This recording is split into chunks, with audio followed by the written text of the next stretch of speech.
Hello, my friends, best dear students, you are welcome to FVG. We will continue with our course Islam in English. Today we speak about the fifth subject, the Quran, the content, statutes, compilation and commentary. Compilation, to make it together. Content, the Quran came to the Prophet Muhammad as a revelation over a period of 22 years. Now, Muslim, they believe like this. Of course, not Muslim, they don't believe that, but we have, if we study just, we are scientifically, we study, pardon. The moments of revelation were for him both a spiritual and physical experience. During such moments, he falls into a trance-like state, the effects of which are visibly manifest in his behavior. The angel Gabriel appears to him, often in human guise, transmitting words that came to constitute the verses and chapters, surah of the Quran. At times it said the Prophet senses in his ears sounds like the ringing of a bell. These sounds the apprehends as direct revelations from God and conveys to the people. Prophet's role as a transmitter is reflected in the Quran's characteristic use of pronouns. We, because we, that is God, addresses to you, that is the Prophet, to say such as such. That is the message to the people. The first revelation is a command to recite, read, Iqra. The term Quran is derived from the three-letter root Qr, meaning to read or recite.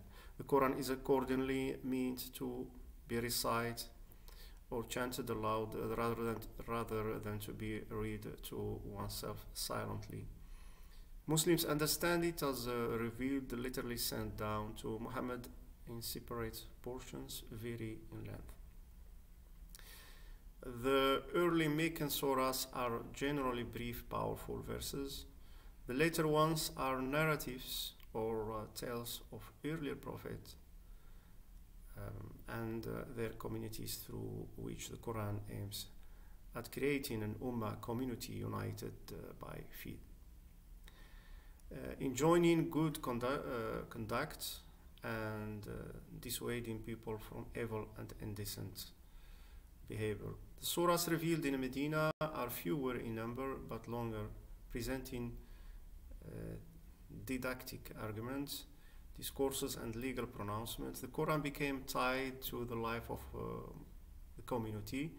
Theological and social issues involving the people of the book, that is the Jews and Christians, and the revelation with them are hotly argued and regulated. The statutes.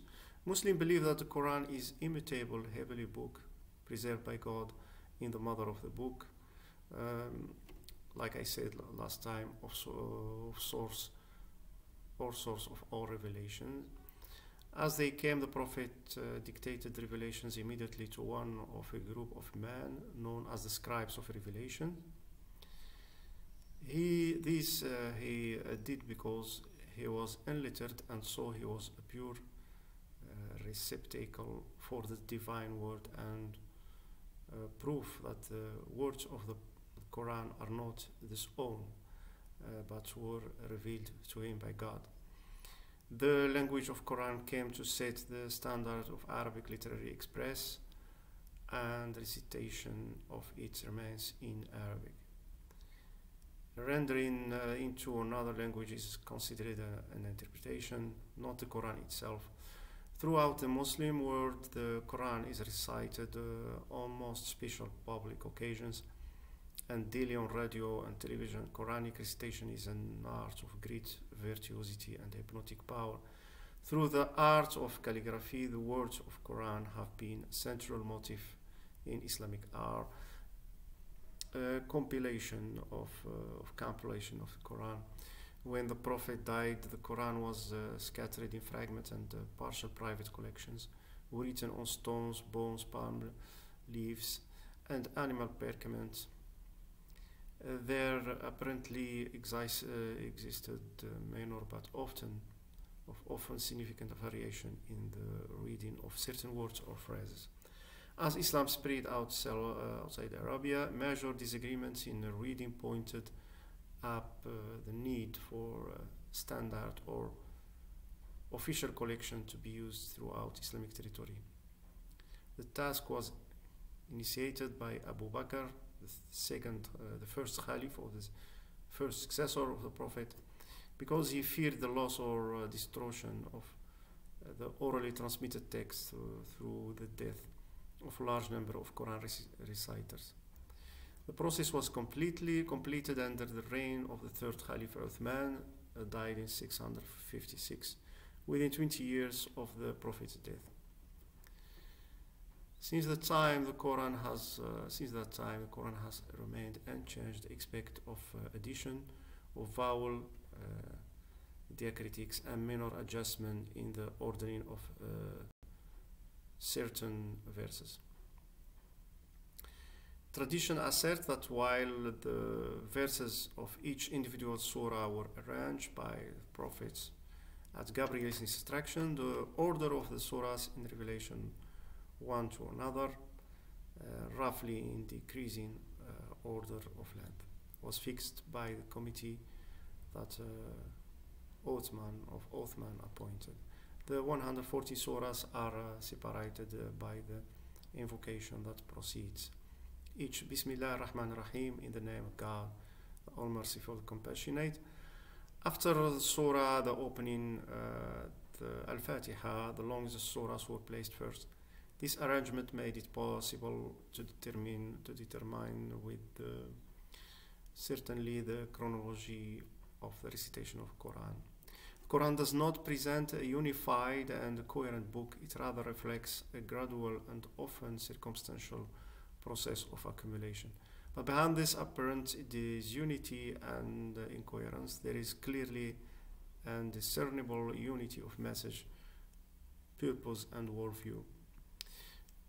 Commentary or tafsir. Tafsir is commentary. The term tafsir means veiling or elucidating the meaning of a text. Primary sources of this science is the Quran itself, prophetic hadith or tradition, and opinions of the Prophet's companions and their successors. This exegetical literature begins in the 8th century and continues to the present. Tafsir or commentary, like the Quran and Hadith, was an orally transmitted legacy. It was always based on the pronouncement and opinions of the first generation of Islam. By the 10th century, it was developed into a science with a number of auxiliary fields of study. They include grammatical and general linguistic structure in the Quran, the meaning of its metaphors and parables, and the historical and hagiographic context of the stories. Every legal or theological school, religious trend, or political movement in Islamic history has sought to find in the Quran its primary support and justification. The result has been a diversity reflecting the historical development of the Islamic tradition, its sect and legal schools, its mystical and philosophical movements, as well as its hagiography and piety. And then now we speak about Islamic facts, the Caliphate, authority and opposition. We spoke about the Quranic fact, now about the Caliphate, the Islamic fact, which means how the Muslims, they understand Islam. The Caliphate at the first Caliph or successor, the concept of Caliph. Muhammad left no political system for a world empire, nor any clear designation for a leader to succeed him, nor any specific guidance or guidelines for choosing one. Various sects and schools that emerged after his death in 632 based their theological and political claims on the legitimacy, scope, and nature of post-prophetic authority in the community. The intuition of the caliphate was devised by the elders of the Muslim community. It was modeled on the function of a tribal sheikh or elderly chief, first among equal, like a tribe spirit. His authority was therefore of a moral and advisory nature. A caliph is one who represents or acts on behalf of another. The caliphate as an institution does not appear in the Quran, but Muslims locate its rationale there. The stewardship or khalifa or successor of Adam and the authority of David are both exercised on behalf of God. Qoran 2:30, 26, 38 verse. Similarly, Muhammad's political and administrative authority is believed to be bestowed upon him by God. Whoever assumes his role after him inherits his divine mandate, at least in theory. For this reason, Abu Bakr was called the successor of representative of the Messenger of God, Khalifat Rasulullah. Abu Bakr's successor Omar was at first called the successor of the Messenger of God. The caliphal institution had worldly as well as a religious dimension from the beginning. As a successor of the Prophet and later representative of God on earth, the caliph was a religious leader, but as a chief or administrative head of the community. A caliph was an emir or a commander of the Muslims in times of war and peace, perhaps conscious of this temporal dimension of his office. Omar is said to have adopted the title of commander of the faithful, Amir al-Mu'minin, instead or successor of the Prophet, because commander of the faithful, it was be very easy to pronounce. This title was henceforth assumed by all caliphs as well as by revolutionary leaders claiming caliphal authority. Nevertheless, the caliph continued to function as the chief religious leader, imam of the community. Where he could not lead the prayers, he was represented by his appointed deputy or governor, who functioned as a prayer leader on his behalf. The first four caliphs. I will speak about the four caliphs and give you the opportunity to ask questions about that. While the Prophet lay still unburied, a group of the helpers Ansar of Medina met to elect a leader. Three of the Meccan's companions of the Prophets, all men of high status, rushed to the scene, among whom Abu Bakr and Omar ibn al-Khattab. The men of Medina were divided among tribal lines and thus could not agree among themselves on a candidate. Omar first argued for the right of the Quraysh, and we speak about the Quraysh, we explained it before. The Quraysh are the people of Mecca. The Quraysh as the Prophet's own people to succeed the Prophet in leadership. Then in the commotions that followed, he offered his hand to Abu Bakr as a pledge of allegiance, and soon others followed. Thus Abu Bakr became the first successor of the Messenger of God. First one, Abu Bakr.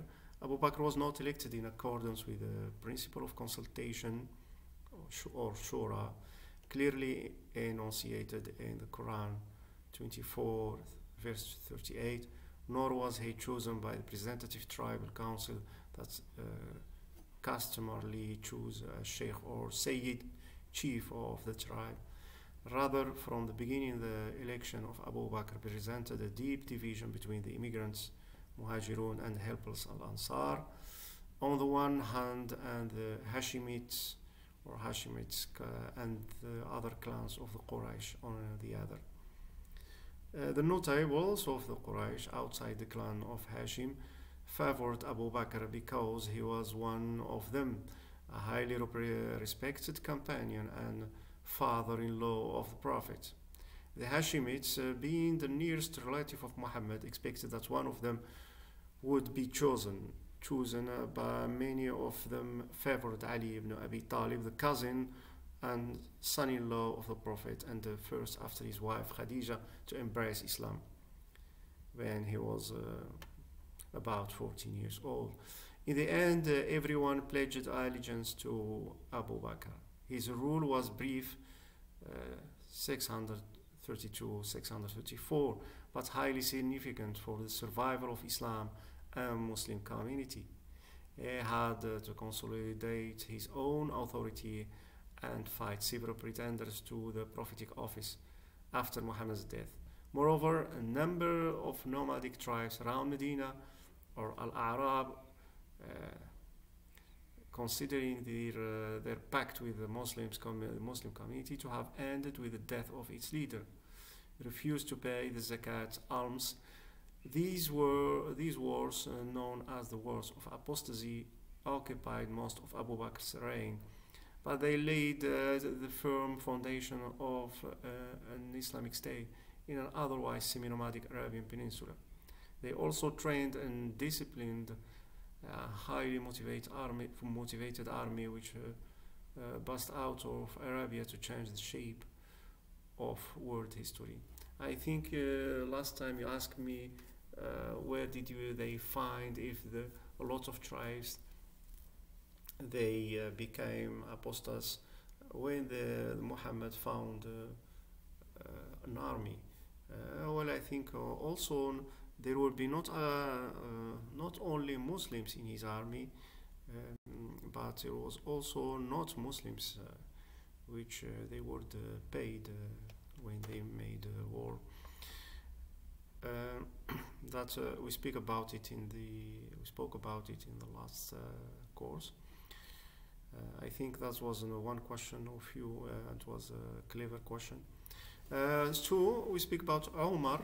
Omar, before his death, Abu Bakr appointed as his successor Omar ibn al-Khattab, who stood by him throughout his brief reign. Omar ruled for 10 years, 644. He was the first actual administrator of an expanding Islam state in order to handle foreign correspondence and treaties and distribute efficiently vast revenues in gift and stipends to a rapidly growing Muslim population and army. Omar instituted state registers and adopted the Hijri dating of Islamic history for the first time. And Hijri dating of Islamic history begins with Hijra. 622 is year 0 for Muslims, or the first year. During Omar's reign, Syria, Palestine, including Jerusalem, Egypt, modern-day Iraq and Persia, were all conquered and incorporated into the Islamic State. Soon, all three provinces became important centers of Islamic learning and culture. Omar was fatally stabbed by a disgruntled Persian slave while leading the morning prayers at the Prophet's mosque in Medina. Before dying, Omar appointed a consultative committee of 6 men to elect from among themselves a new caliph. The two candidates to emerge were Ali ibn Abi Talib and Uthman ibn Affan, a rich man of the influential Umayyad clan. Uthman was chosen over Ali, and this event shared in an area of political strife and religious dissension in already troubled Islam state.